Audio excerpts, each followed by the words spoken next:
Hi, my name is Charlotte Mandell. I'm going to be reading two very short excerpts.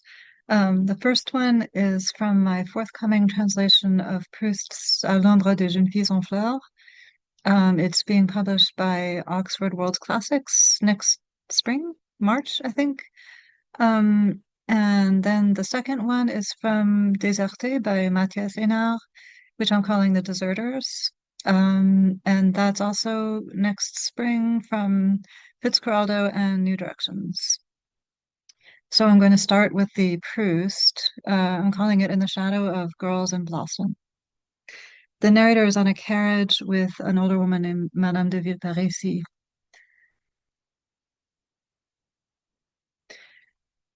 We drove down toward Udimesnil.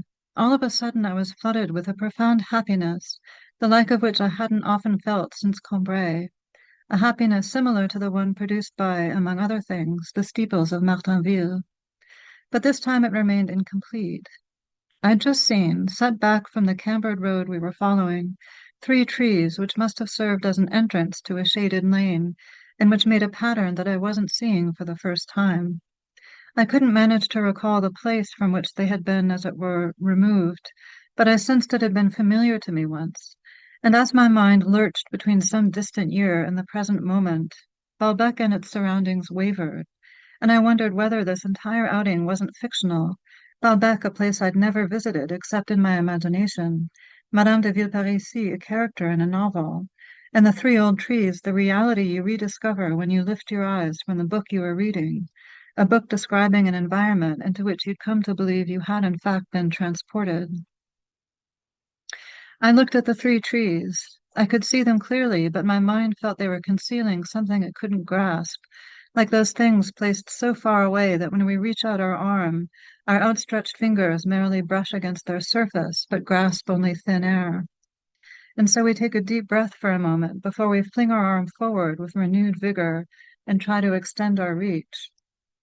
But in order for my mind to collect itself in this way and gather momentum, I needed to be alone.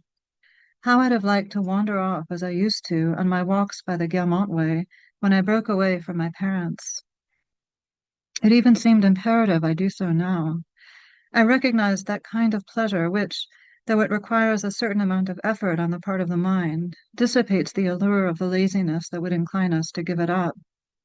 This pleasure, the object of which I could only sense, and which I myself had to create, I felt only on rare occasions, but on each occasion it seemed to me that the things that had occurred in the meantime were of scant importance, and that by clinging to the reality of that pleasure alone, I could finally start a true life.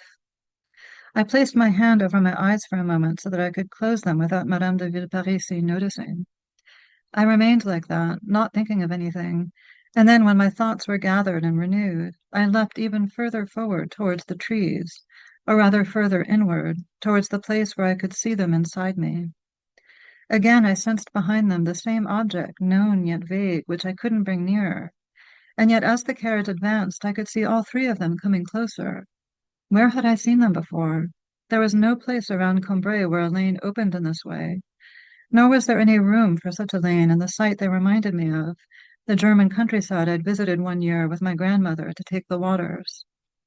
Must I suppose that they came from years that were already so far removed from my present life that the landscape surrounding them had been completely obliterated from my memory, and that, like those passages we're suddenly moved to find again in a book we thought we'd never read before, they alone were surfacing from the forgotten book of my earliest childhood? Or did they belong only to those dream landscapes, always the same, at least to me, for whom their strange appearance was only the objectification in my sleep of the effort I'd been making during the day, either to fathom the mystery of a place which I felt concealed something more behind its outward appearance, as I'd so often experienced along the Guermantes way, or to try to reintroduce this mystery into a place I'd longed to know, but which, as soon as I came to know it, had seemed merely superficial, like Baalbek. Might they be nothing but an entirely fresh image from a dream of the night before, but already so hazy that it seemed to be coming from much further away? Or rather, had I never in fact seen them before, and were they concealing behind them, like those trees or tufts of grass I'd seen by the Guermantes way, a meaning that was just as obscure, just as difficult to grasp, as a remote past, so that, while they seemed to be urging me to investigate an idea, I thought I had to recognize a memory. Or else, were they not even hiding any thoughts, and was it merely my tired eyes that made me see double in time, as we sometimes see double in space? I didn't know. And yet they kept coming towards me. Perhaps they were a mythical apparition, a ring of witches or Norns offering to tell me their oracles. I thought rather that they were ghosts from the past, beloved companions from my childhood, deceased friends who were invoking our shared memories. Like shades, they seemed to be asking me to take them with me, to bring them back to life. In their naive, passionate gesticulations, I recognized the powerless regret of a beloved friend who has lost the use of speech and feels he can't tell us what he wants and that we won't be able to guess. Soon, at a crossroads, the carriage left them behind. It was taking me far from what I believed was the sole truth, from what would have made me truly happy. It was like my life. I watched the trees move further away, waving their desperate arms, seeming to say, "What you fail to learn from us today, you will never know.